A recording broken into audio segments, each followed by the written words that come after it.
இந்த வீடியோக்குள்ள பொறுத்த ஒரு 2 இன்ஃபர்மேஷன். ஒன்று வந்து பார்த்தீங்கன்னா, நம்ம சேனலில் பல வீடியோக்கள் போட்டிருக்கோம். ஆண்களுடைய உடல்நலம், பெண்களுடைய உடல்நலம், கர்ப்பிணிகள், தாம்பத்தியம், லவ் டிப்ஸ், குழந்தையுடைய ஆரோக்கியம், இந்த மாதிரியான பல விஷயங்கள் போட்டிருக்கோம். எல்லாமே வந்து பார்த்தீங்கன்னா, பிளேலிஸ்ட்டில் தனித்தனியாக பிரிச்சே கொடுத்துருக்கேன்.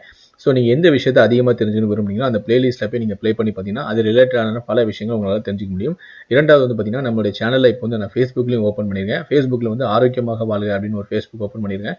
ஸோ அதோடைய லிங்க் நீங்கள் பார்த்துட்டு இருக்க வீடியோவில் டிஸ்கிரிப்ஷனில் கொடுத்துருக்கேன். அந்த லிங்க்கை கிளிக் பண்ணுங்கள், ஒரு பேஜ் ஓப்பன் ஆகும். அந்த பேஜை லைக் பண்ணி வச்சுக்கோங்க, அந்த பேஜை ஃபாலோ பண்ணுங்கள். இனி யூடியூப் போலவே நீங்கள் ஃபேஸ்புக்லையும் வீடியோக்கள் பார்க்கலாம். சரி, வாங்க இன்னைக்கு நம்ம இந்த வீடியோக்குள்ளே போகலாம். நம் அன்றாட வாழ்க்கை முறை மற்றும் மாறிவரும் கால சூழ்நிலைகளால் இன்று மனித உடம்பில் தேவையற்ற பல நோய்கள் ஏற்படுகின்றன. அதிலும் குறிப்பாக உடம்பில் சுத்திகரிப்பு நடக்கும் சிறுநீரக மண்டலத்தில் ஏற்படும் ஆபத்துக்கள் பெரும் விளைவை ஏற்படுத்திவிடுகின்றன. சிறுநீரகப்பை புற்றுநோய் தாக்கமும் அதை எவ்வாறு வீட்டு வைத்தியத்தை கொண்டு கட்டுப்படுத்துவது என்பதை பற்றி தான் நம்ம இந்த வீடியோல பார்க்க போறோம். சிறுநீரகப்பை புற்றுநோயானது சில வகை ஒட்டுண்ணிகள், புகைத்தல், உயர் கொழுப்பு அல்லது பணக்கார உணவு, குறிப்பிட்ட ரசாயனங்கள், சாயங்கள் அல்லது மருந்துகள் மற்றும் அலுமினிய, ரப்பர் அல்லது தோல் தொழில் பணிபுரியும் நபர்கள் ஆகியவற்றால் தொற்று ஏற்படுகிறது. விரைவில் சிறுநீரகப்பை புற்றுநோய் கண்டறியப்பட்டால் கட்டி வளர்ச்சியை தாமதப்படுத்திக் கொள்ள ஒருவர் கவனமாக இருக்க வேண்டும். நோய்களின் போக்கில் சரியான உணவை பராமரிப்பதும் நல்லது.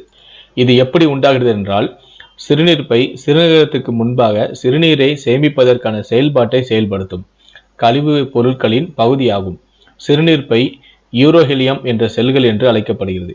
சிறப்பு உயிரணுக்களோடு இணைக்கப்பட்டுள்ளது. இந்த உயிரணுக்கள் தொடர்ச்சியான பெருக்கத்தின் ஒரு குறிப்பிட்ட கட்டத்தை அடைந்தால் அவை புற்றுநோயாகி விடுகிறது. சிறுநீர்ப்பை புற்றுநோயின் தொடக்கத்தில் சில அறிகுறிகள் தென்படும். அந்த அறிகுறிகளை அறிந்து கொண்டு அதற்கு உடனடியாக சிகிச்சை பெறுவது நல்லது. நம்பர் 1, சிறுநீரில் திட்டு திட்டாக இரத்தம் வெளியேறினாலோ அல்லது சிறுநீர் இளம் சிவப்பு நிறத்தில் வெளியேறினாலோ அவை சிறுநீர்ப்பை புற்றுநோயின் அறிகுறிகள். இரண்டாவது, சிறுநீர் கழிக்கும் போது வலி ஏற்படுவது சிறுநீர்ப்பை புற்றுநோயின் ஒரு அறிகுறியாகும். அதோடு ஒருவித எரிச்சல் நிறைந்த வலி அல்லது அசௌகரியம் சிறுநீர் கழிக்கும் போது உண்டாகும். மூன்றாவது, இயல்பை விட அதிகமான சிறுநீர் கழிப்பது மற்றும் உடனடியாகவே சிறுநீர் கழிக்க வேண்டும் என்று அடக்க முடியாத உணர்வுகளும் இந்த புற்றுநோயின் அறிகுறியாகும்.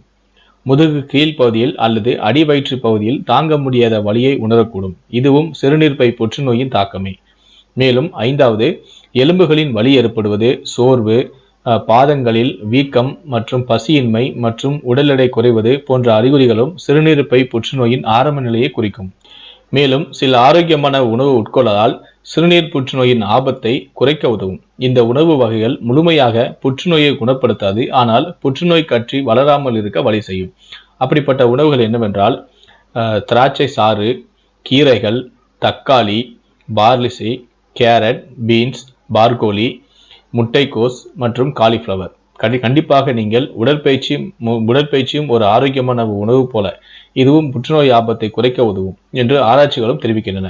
வளமான வாழ்வு, வளமான நல்ல உணவு பழக்க வழக்கங்களை மேற்கொள்ள வேண்டியதும் அவசியம். இந்த ஆரோக்கியமான பதிவு உங்களுக்கு பிடித்திருந்தால் இந்த வீடியோக்கு ஒரு லைக் கொடுங்க. மேலும் இது போல ஆரோக்கியமான பல தகவலை நீங்க தெரிஞ்சுக்கணும் விரும்புனீங்கன்னா மறக்காம சேனலை சப்ஸ்கிரைப் பண்ணுங்க. கூடவே அந்த பெல் சிம்பலை மறக்காம கிளிக் பண்ணுங்க. நன்றி.